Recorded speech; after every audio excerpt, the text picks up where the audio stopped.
My brothers and sisters, we're indeed in the month of the Qa'dah, which is the month, one of the months of Al-Ashhur al-Hurum, in which the mighty Allah Azza wa said, إِنَّ عِدَّةَ الشُّهُورِ عِنْدَ اللَّهِ 12 شهرا.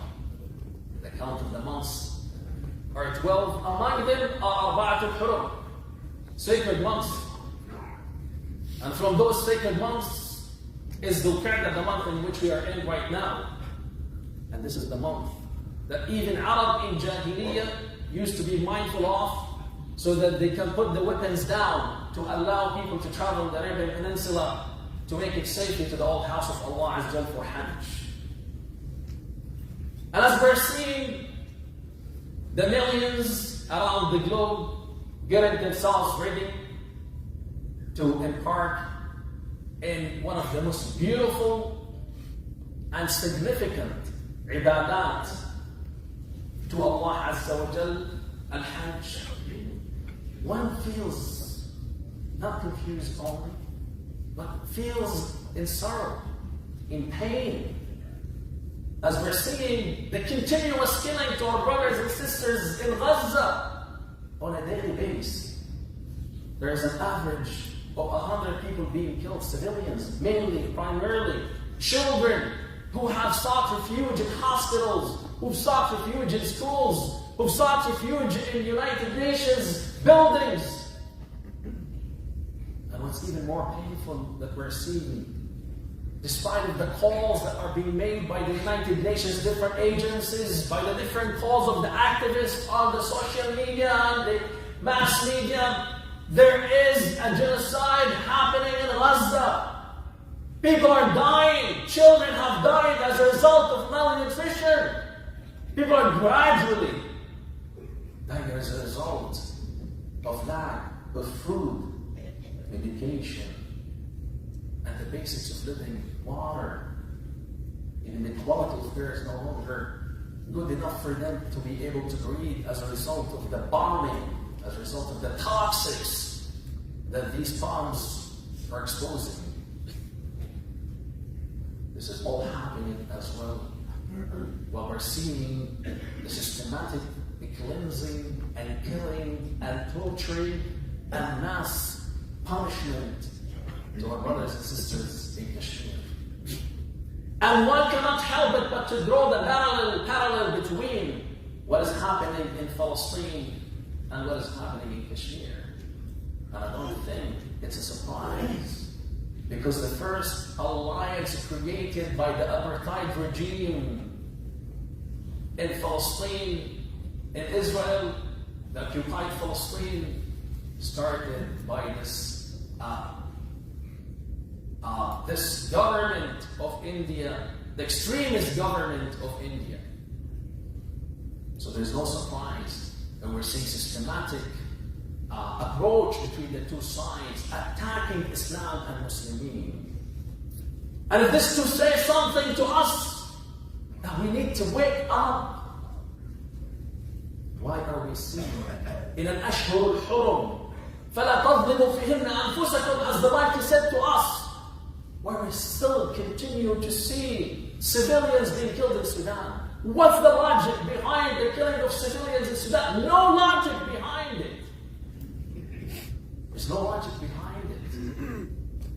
Where's the Muslim Ummah? Where are we from what is happening to the Muslim Ummah? We need not to mention the case that is right now in the Justice Court, International Justice Court, about accusing one of the Muslim countries, unfortunately, for being behind this mass killing in Sudan. This is to speak of how much the Muslim Ummah right now is going through a very difficult time.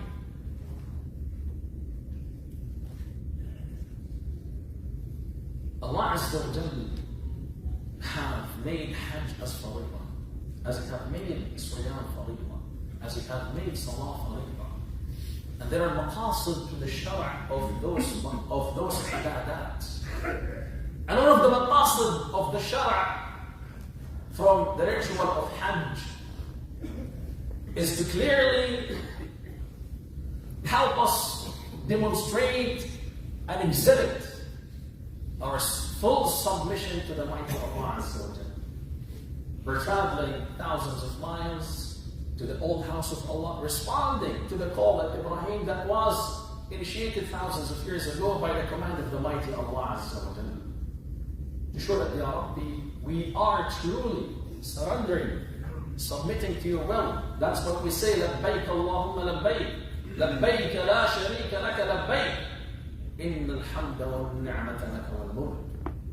We're surrendering to you as the mighty. We're surrendering to you as the Lord.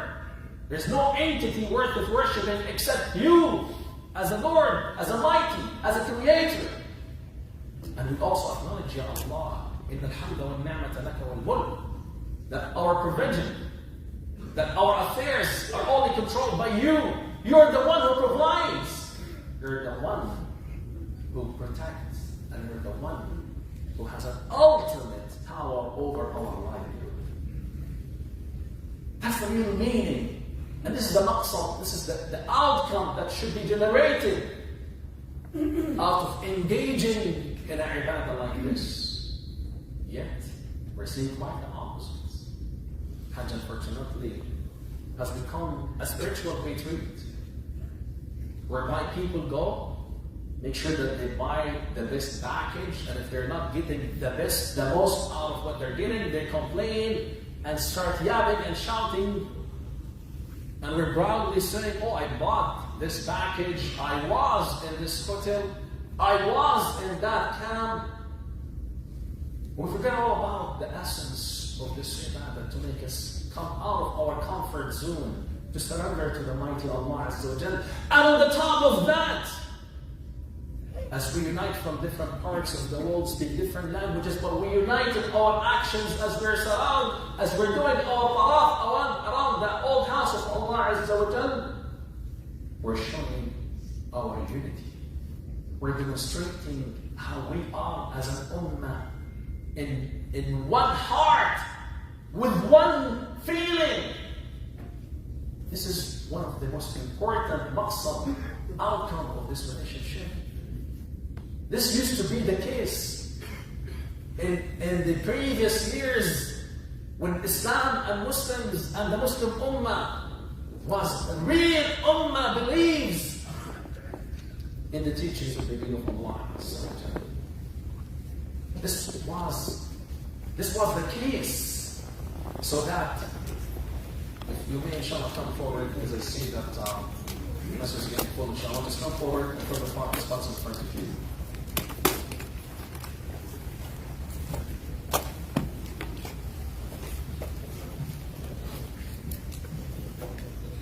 The unity of the Muslim Ummah, along with believing firmly that we are an Ummah that would not be defeated, would not be crushed, should be coming as one of the main outcomes of this beautiful ibadah that Allah has blessed this Ummah with. فَلَا تَظْلِمُوا فِيهِنَّ أَنفُسَكُمْ وَقَاتِلُوا الْمُشْرِكِينَ كَافَّةً كما يقاتلونكم كافة واعلموا أن الله مع المتقين. This is Quran, my brothers and sisters. These are the words of the mighty Allah Azza wa Jal to us. We fail to understand them and comprehend them. We fail to understand that all the oppressors are united. We've seen them supporting the aggression on Gaza.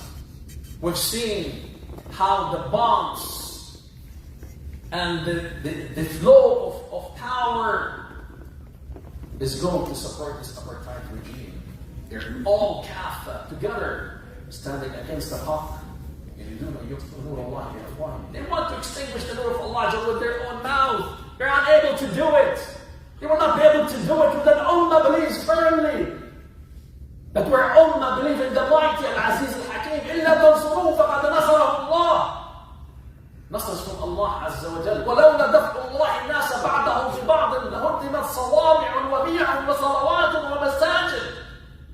If it's not to the haqq being presented by you, then the people of the faith would not be able to establish their ibadah. Sawami' al-Wadi'a refers to the worshipings of the Christians. Wa salawat refers to the worshipings of the Jews. And masajid refers to all salawat. So this ummah needs to wake up and understand that we are responsible. Ummah that needs to stand for haqq. And we've demonstrated our ability to do so as we have engaged in the political arena and political process here in this part of the world. We've demonstrated that as we hit the streets. All our youngsters have demonstrated that when they stood in their campuses and in commandment and pushed their universities to divest from their investments with the apartheid regime and pushed them to take a clear stand from the killing of children in Palestine. These are the real meanings that we need to be mindful about as we're remembering this beautiful ibadah. This rukn of Arkan Islam. It's not just go in there and make sure that we buy enough gifts that will be for those who are around us. And it's not about coming back with a high spirit and become so spiritually fulfilled and forget all about what is happening to the rest of the Muslim Ummah around you. What is happening to the Muslims is painful, should make us lose sleep overnight. And if we're not losing sleep overnight, we're pathetic, we're hypocrites. We're hypocrites because we're not understanding how we should be living our life as one ummah, as one body. مثل المؤمنين في التوادي وتراحم وتعاطفهم كمثل الجسد الواحد. The example of the Muslim ummah is similar to the example of the one body. If one part of that body feels the pain, the rest of the body will cooperate to ease that pain. Where is that from the Muslim ummah nowadays? Where are we from seeing now the leader of the extremist party in one of the most powerful nation on earth right now, going in a tour to the Muslim countries? Why is he going there? He's going there to show us support and solidarity. He's going there to show us his love to us as an ummah. No, we all know why he's there. There's no need to mention it fundamentally. At the same time, there's a coalition of youngsters, of people, of morals and principles. Majority of them are not Muslims, who have felt deep inside their heart that they have a moral obligation, whereas those miskeen in Gaza were slaughtered literally. The word slaughtered is what describing what is happening in Gaza, who being deprived in front of this so-called advanced world in the 21st century. They decided to do something and they said we cannot keep our mouth shut. Enough is enough. And what happened to them last week? They were bombarded. They were bombarded. They did not get the support needed. And we know who behind their bombardment. No need to mention that on the radar once again. Ummah Muhammad, wake up. For Allah's sake. For Allah's sake, let us lose sleep over what's happening to the Muslim Ummah. Let's be united in our dua. Let us be mindful of what's happening. Let's do whatever we are able to do within our power and reach to give support to the deen of Allah. Within our capacity as Muslims living in this part of the world, we're able to engage in the political arena. We not to get into the details, to give a lot of talk about that, all the details, but we've demonstrated the ability for us to be able to do something. Let's continue to do it. Youngsters, university students, high school students, I salute you because you are the main heroes who have been able to do something that is able to change the condition of the Muslim Ummah. وأقول قولي هذا وأستغفر الله لكم واستغفروه فأنتم مستغفرون.